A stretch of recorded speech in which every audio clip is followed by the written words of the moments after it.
공생의 기간 중 하루는 예수님께서 갈릴리 호숫가에 있는 배에 올라가서 자리를 잡고 앉으셨습니다.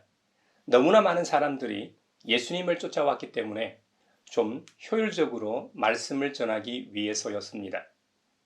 이 자리에서 가장 유명한 비유 중 하나를 말씀하셨습니다. 저도 아직 이스라엘 성지 순례를 갔다 오지 않아 정확히는 알 수 없지만 다녀온 사람들과 여러 지도와 서적의 증거를 볼 때 상상은 갑니다. 저는 어릴 적부터 서울에 살기 전까지 우리나라 제1호 해수욕장인 부산 송도 해수욕장 근처에 살았습니다. 그곳에는 송도반도라는 곳이 있습니다.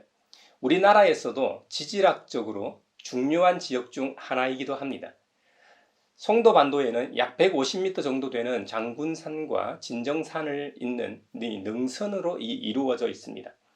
송도반도 출발점에 송도 해수욕장 해변이 있고 반도 끝자락에 두도 전망대가 있습니다. 송도 해수욕장과 이 두도 전망대 사이에는 산 정상에서 가파른 비탈이 이어지고 그 급격한 경사를 따라 바닷물의 이 일부가 육지 속으로 들어간 모양을 띠는 이 후미가 여럿 있습니다. 어떻게 보면 해수욕장도 후미에 해당하지만 제가 말씀드리는 후미는 골짜기 같은 형태를 띱니다. 청소년기에 여름 수련회를 다녀온 뒤 은혜가 충만해 교회 친구들과 새벽 기도회를 참석하곤 했습니다. 새벽 기도회를 마치고 바로 집에 안 가고 방학이라 친구들과 기타를 둘러매고 송도 반도로 가서 놀곤 했던 기억이 있습니다. 그때 그 훔이라는 장소에서 친구들과 찬양을 부르곤 했습니다. 그때 제가 성경 구절을 암송해 보았는데 그리 큰 소리가 아니었는데도 꽤나 잘 들렸습니다. 마치 잘 설계된 이 극장이나 홀처럼 골짜기 형태의 가파른 비탈은 완벽한 음향 시설처럼 느껴졌습니다. 아마 예수님께서도 그와 비슷한 지형에서 설교를 하셨을 겁니다. 아니고서야 어떻게 음향시설이 없는 상황에서 수백 수천 명의 사람들에게 복음을 전할 수 있었겠습니까? 예수님은 창조주 하나님이시기도 하지만 우리처럼 육신을 입으신 사람으로서 우리와 비슷한 음역대의 음성을 가지고 있었을 겁니다. 그래서 가장 좋은 방법을 찾아내셔서 복음을 전하셨던 것이죠. 이제 예수님께서 비유로 말씀하셨던 내용을 좀 더 구체적으로 살펴봅시다. 농부가 씨를 뿌리러 바깥으로 나갔습니다.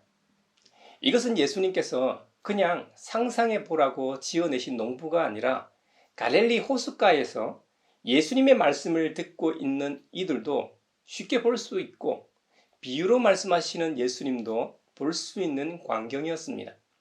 그 자리에 모인 모두가 볼 수 있는 언덕이 있었고 그곳에서는 실제로 이 농부가 이 씨를 뿌리고 있었습니다.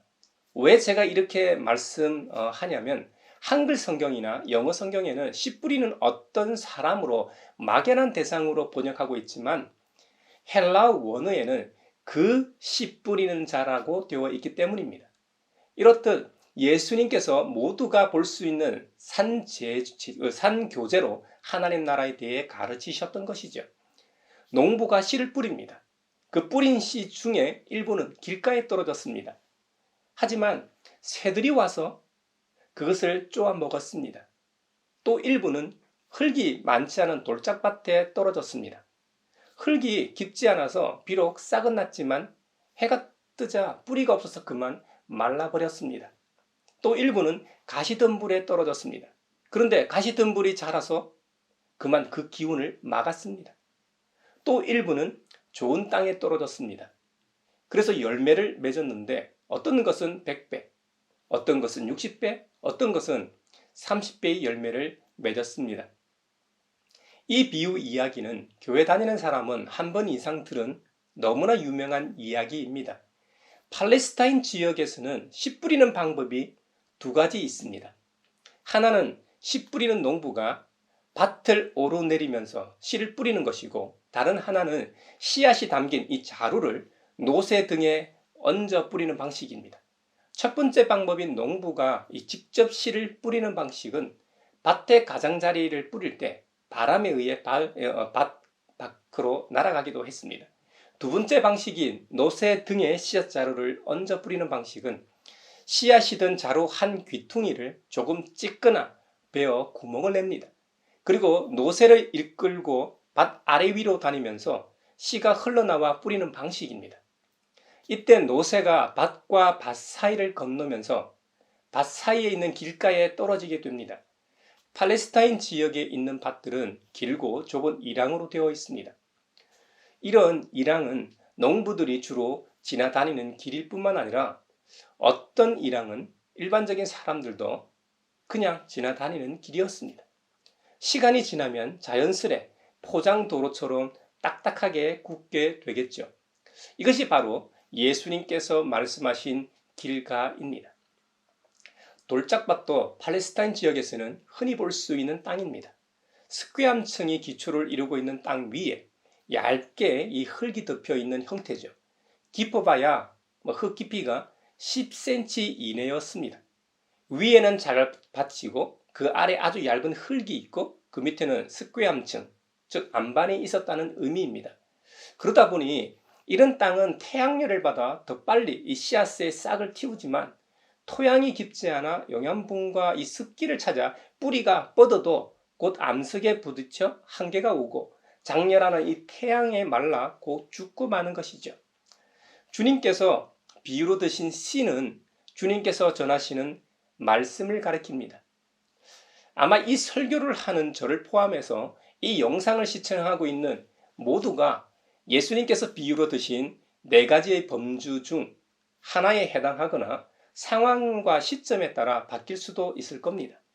앞서 씨가 길가에 떨어졌다는 것은 천국 말씀을 듣고 하늘나라에 대해 부정하고 받아들이지 않으면 아무리 하나님 나라에 대해 수도 없이 들어도 그 나라에 들어가지 못한다는 겁니다.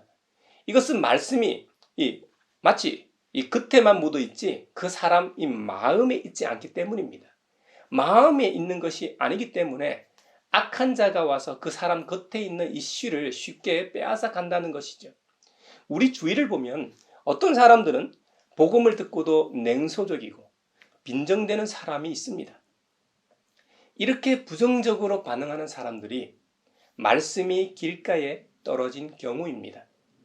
또 씨가 돌짝밭에 떨어졌다는 것은 천국 말씀을 듣고 즉시 뜨겁게 반응하는 사람을 가리킵니다. 하지만 성품의 토양이 없다 보니 감정이 식거나 어려움이 닥치면 아무 쓸모가 없게 되고 맙니다. 여러분, 자갈밭을 한번 생각해 보십시오. 자갈밭은 식물이 쉽게 뿌리를 내리기 어려운 땅입니다. 식물이 난다고 해도 잡풀 같은 것이 듬성듬성 있을 뿐이죠. 뿌리가 없으니 영양 공급을 못 받아 오래 가지 못하는 것이죠. 혹 이런 사람들은 말씀 때문에 환난이나 박해가 일어나면 곧 넘어지고 맙니다. 신앙인은 이 세상에서 살아가기가 쉽지 않습니다. 세상은 이기적인 유전자만이 살아남는다고 가르치기 때문이죠. 하지만 성경은 서로 사랑하라고 말합니다. 이기적인 사람이 아니라 이타적인 사람이 되라고 말합니다. 더불어 살아가는 사람이 되라고 말합니다. 그러니 복음이 무언가를 요구하기 시작하면 그 말씀으로 인해 시험이 드는 것이죠. 믿음의 뿌리가 없기 때문입니다. 하나님에 대한 신앙이 확실한 사람은 어떤 경우에도 이 신앙이 흔들리지 않습니다. 신앙의 근거가 되는 말씀을 붙들고 하나님만 바라보기 때문이죠. 또 씨가 가시덤불 속에 떨어졌다는 것은 잡초밭을 상상하시면 됩니다. 잡초밭에는 온갖 식물이 있어서 이제 막 심겨진 씨가 자라기 어려운 환경입니다. 또 정원을 갖고 본 분들의 말에 의하면 잡초가 좋은 씨보다 더 강하고 더 빨리 자란다고 말합니다. 너무나 빽빽하고 무질서해서 이제 막 심겨진 씨가 자랄 수 있는 햇볕도 들어가지 않고 바람도 잘 안 통합니다. 게다가 땅 속에서 좋은 영양분들은 이미 자리 잡은 잡풀들이 다 먹기 때문에 정말 자라기 어려운 생태 환경인 것입니다. 이 비유는 천국 말씀을 듣기는 하지만 세상에 관심이 너무나 많은 사람이라 신앙생활이 숨이 막히고 어렵습니다. 우리 그리스도인들은 천국 시민으로서 아직 세상에서 살아가고 있는 존재들입니다. 그러므로 세상의 염려와 재물의 유혹 등 세상의 온갖 관심거리들이 우리를 유혹합니다. 그러다 보니 세상 모든 것을 갖고 싶고 더 얻으려는 염려와 망상 때문에 신앙생활하기 어렵습니다. 세상 일로 인해 예배에 한두 번 빠지기 시작하다 나중에는 교회 나오는 것조차 어려워집니다. 이런 분들은 복음과 관련 있는 것뿐만 아니라 다른 것들도 마음에 깊이 뿌리를 내리게 그냥 내버려 두는 사람들입니다. 결국 무심코 뿌리를 내리도록 내버려 둔 것들이 가시덤불이 되어 생명의 이 말씀의 줄기를 짓밟아 믿음이 자라지 못하게 합니다. 믿음이 연한 가지처럼 약해져 있기 때문에 조금만 힘든 상황이 되면 그만 넘어지게 되는 것이죠. 여러분에게 있어 가시덤불은 무엇입니까? 여러분의 신앙을 가로막고 있는 것은 무엇입니까? 우리 중 너무 바빠 기도할 시간이 없는 분이 있지는 않는지요? 예수님께서 나사로의 여동생인 마르다처럼 예수님을 대접하는 것에 온통 마음이 가서 하나님의 말씀을 듣는 것을 잊어버리지는 않았는지요? 그 외에도 교회 생활하면서 각종 위원회, 봉사, 자선사업 등으로 분주하여 사랑의 근원이신 하나님을 잊고 있지는 않는지요? 여러분, 너무 바쁘다 보면 피곤해서 정말 중요한 것을 빠뜨리고 외적이고 부수적인 것에 매달릴 수도 있습니다. 만약 그런 것이 있다면 그것이 돌이라면 골라내고 가시덤불이라면 뽑아내십시오. 로마서 8장에서는 육신에 속한 사람은 육신에 속한 것을 생각하나 성령을 따라 사는 사람은 성령에 속한 것을 생각한다고 했습니다. 가시덤불이 가득한 잡초밭에 떨어진 씨는 온갖 잡초로 인해 자라기 힘듭니다. 그와 같이 세상 것으로 가득한 세상 속에서 살아가는 우리가 하나님의 거룩한 영이 아니라 육신에 속한 생각으로 살아가면 어떻게 되겠습니까? 하나님께서 기뻐하시는 일을 하기 어렵죠. 로마서에서는 심지어 육신에 속한 생각은 하나님께 품는 적대감이라고 말합니다. 그렇기 때문에 하나님의 법을 따르지 않으며 또 복종할 수도 없다고 경고합니다. 그러므로 우리는 예수 그리스도를 죽은 사람들 가운데서 살리신 하나님의 영이 우리 안에, 바로 저와 여러분의 안에 거하시게 해야 합니다. 그래야 가시덤불로 가득한 세상 속에서 우리를 지키고 우리를 선한 길로 인도할 수 있습니다. 그래서 성령님을 선물로 우리에게 주신 것입니다. 로마서에서는 이 성령님을 가리켜 생명의 성령의 법이 죄와 사망의 법에서 해방하신 분이라고 일컫는 것입니다. 마지막으로 씨가 좋은 땅에 떨어졌다는 것은 천국 말씀을 듣고 받아들였다는 겁니다. 근데 천국 말씀을 받아들인 것밖에 한 것이 없는데 생각지도 못한 큰 결실을 맺는 사람이 되었습니다. 오늘 본문인 마태복음에서는 그 결실을 100배 혹은 60배 혹은 30배의 결실로 표현합니다. 다른 공간 복음서인 마가복음에서는 30배, 60배, 100배의 결실을 맺었다고 표현하고 또 누가복음에서는 그냥 100배의 열매를 맺었다고만 표현합니다. 성경을 읽으시는 분들 중에 이 점이 궁금하신 분도 있을 겁니다. 어떤 건 30배, 60배, 100배, 어떤 건 100배, 60배, 30배. 마가복음에서는 점층적 순서로 기록하고 마태복음에서는 점강적 순서로 기록하고 누가복음은 마치 창세기에 나오는 믿음의 조상 이삭이 농사로 그의 100배의 결실을 맺은 것과 연결할지도 모르겠습니다. 마가는 점진적으로 증가하고 마태는 점진적으로 감소하고 누가는 100배의 결실만 이야기합니다. 하지만 중요한 것은 어떤 방식이 중요한 것이 아닙니다. 숫자가 중요한 것이 아닙니다. 열매의 수량이나 양적 결과가 아니라 하나님의 말씀을 듣고 풍성한 결실을 맺는 것입니다. 또한 풍성한 결실을 맺어야 한다는 사실이 이 본문의 핵심입니다.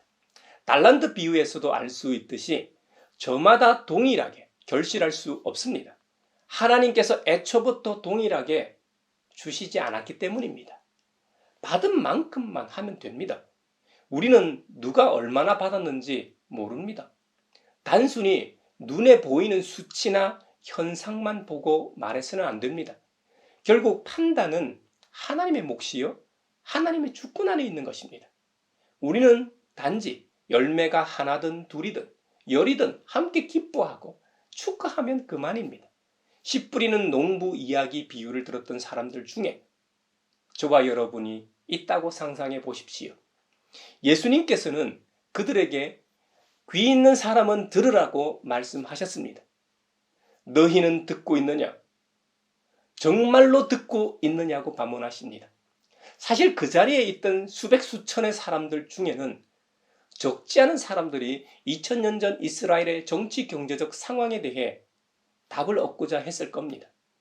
로마의 식민지로 전락해버린 조국이 구약의 예언대로 언제쯤 회복될 것인가가 초미의 관심사였을 겁니다. 지금까지 수많은 선지자와 예언자, 제사장들이 왔지만 그들은 모두 실패했습니다. 아무 힘도 되어주지 못했습니다. 하지만 이번에는 확실히 다를 거라는 기대와 믿음을 가지고 있었습니다. 예수님은 그들에게는 없는 기적과 능력을 행하시는 분이셨기 때문입니다. 또 어떤 사람들은 예수님의 씨 뿌리는 농부 이야기 비유가 말도 안 되는 것이라고 생각했을 겁니다. 또 도무지 알 수도 없는 비유로 왜 말씀하셨는지에 대해 궁금했을 겁니다. 마치 모스 부호도 아니고 도대체 알 수 없는 말들만 하셨기 때문이죠. 사실 비유가 말하는 진리는 전혀 추상적이지 않습니다. 하나님이 예수님이라는 인간의 몸과 인격을 통해서 지금 구체적으로 하시는 일입니다. 예수님의 죽음과 부활을 통해서 앞으로 하실 일입니다. 하나님께서는 예수님을 통해 자기 백성을 다시 한번 심고 계십니다. 문제는 비유나 하나님이 아닙니다. 우리 예상 밖의 일에 대하여 받아들일 준비가 되지 않았다는 것이 문제입니다. 우리는 우리 스스로 하나님이 우리의 삶과 교회와 세계 안에서 하실 일들을 미리 정해놓고 있습니다. 우리 스스로가 너무도 확고하게 결정해놓고 그대로 진행되지 않기 때문에 하나님의 일을 보지 못하지는 않는지요. 우리의 가치관과 틀 속에 갇혀 하나님의 말씀을 깨닫지 못하고 있지는 않는지요. 이것이야말로 정말 위험한 상태입니다. 2000년 전 이스라엘 사람들이 이런 상태였기 때문에 우리 구주 예수 그리스도를 한때는 메시아로 믿고 열렬히 그를 따랐지만 결국 자기들의 손으로 십자가에 못 박았던 거 아닙니까? 예수님께서 비유로 말씀하신 이유는 진리를 갈구하는 사람에게는 계시하시고 진리를 알고자 원치 않는 사람에게는 숨기기 위해서입니다. 비유는 마치 미루와 같은 것입니다. 우리가 종이에 그려져 있는 미루 찾기는 시간이 조금 걸릴 뿐 누구나 빠져나올 수 있습니다. 전지적 관점에서 위에서 모든 미루를 보면서 문제를 풀기 때문이죠. 하지만 미로 정원을 만들어 놓은 곳에 서 있으면 어떻게 됩니까? 좀처럼 미로를 빠져나오기는 쉽지 않습니다. 그때 미로를 빠져나올 수 있는 지도가 주어진다면 가능하겠죠. 그 지도를 보고 가장 먼저 해야 할 일은 현재 내가 어느 지점에 서 있는가, 현재의 위치를 파악하는 일입니다. 그리고 내가 어디로 가야 하는지 알고 거기로 가기 위해서 잘못된 다양한 길을 가려내다 보면 출구로 나가게 됩니다. 미로를 벗어날 수 있는 지도가 바로 말씀입니다. 예수님의 말씀인 성경이 우리 인생의 지도입니다. 그래서 시편 기자는 119편에서 주님의 말씀은 내 발의 등불이요 내 길에 빛입니다 하고 노래하였습니다. 시편 119편에서는 이 성경의 말씀이 등불이요 빛이라고 말합니다. 여러분이 칠흑같이 어두운 숲길을 걸어가고 있다고 한번 상상해 보십시오. 여러분 곁에는 아무도 없습니다. 혹은 길동무가 있다고 생각해 보십시오. 혼자보단 여럿이 있는 것이 더 안전하긴 하죠. 그렇다고 쳐도 혼자든 여럿이든 캄캄한 밤길을 가기 위해서는 길을 밝혀줄 무언가가 있어야 합니다. 그때 여러분에게 등불이 주어진다고 생각해 보십시오. 그렇다면 그 등불은 생명줄과 같을 것입니다. 등불이 없다면 더 이상 앞으로 나아가기 어렵습니다. 일행 중 한 사람에게만 등불이 주어졌는데 그만 손에서 놓치거나 부주의로 등불을 껐다면 싸움이 날 겁니다. 우리의 인생길에 있어서도 앞을 전혀 알 수 없는 그때에 우리를 인도하는 것이 바로 이 말씀의 등불입니다. 그렇다면 이 말씀을 절대로 놓치면 안 되겠죠. 그래서 시편 119편 기자는 이렇게 다짐합니다. 주님의 의로운 규례들을 지키려고 나는 맹세하고 또 다짐합니다. 인생길에서 고난이 찾아오고 고통의 순간들을 지나고 역경의 터널을 지날 때 나를 살려주고 그 수렁에서 나를 건져주는 것이 바로 이 말씀이기 때문입니다. 우리는 이 땅에 태어나는 순간부터 생과 사, 갈림길에서 외줄타기를 하고 있습니다. 아기부터 청소년기 때까지는 부모로부터 보살핌을 받습니다. 부모는 목숨을 걸고 자녀를 지키고 보호합니다. 우리의 부모는 눈에 보이는 하나님입니다. 그러니 부모에게 잘해야 합니다. 눈에 보이는 부모에게 잘하는 것이 눈에 안 보이는 하나님께 잘하는 것입니다. 어떠한 시련과 역경이 찾아와도 주님의 말씀을 붙들고 있는 한 내 마음에 평안이 있고 기쁨이 넘칩니다. 이것이 우리의 간정이요 우리의 찬송이 되는 것입니다. 그러므로 성도는 마지막 순간까지 변함없이 주님의 말씀을 붙들고 사는 것입니다.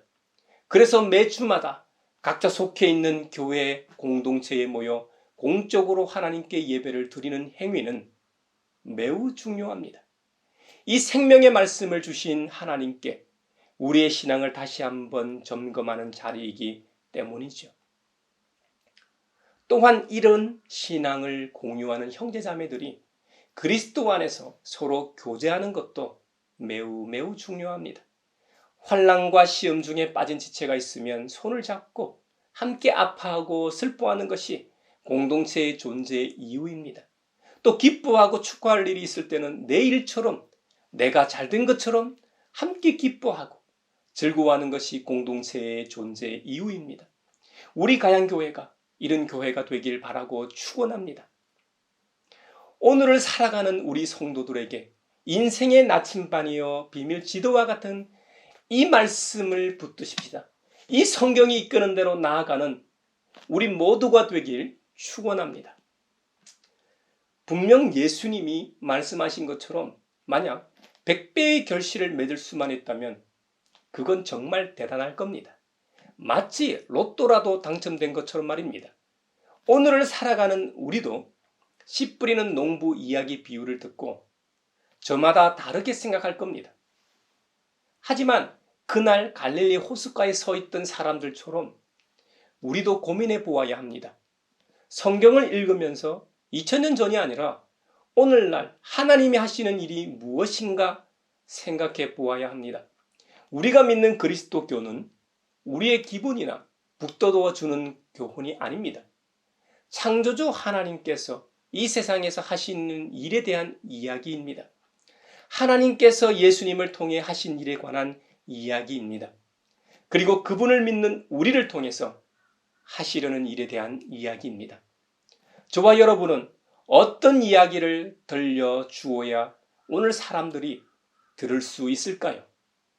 어디에서 그 이야기를 해야 갈릴리 호숫가에서 서 있던 사람들처럼 오늘 우리의 이웃들이 다 들을 수 있을까요?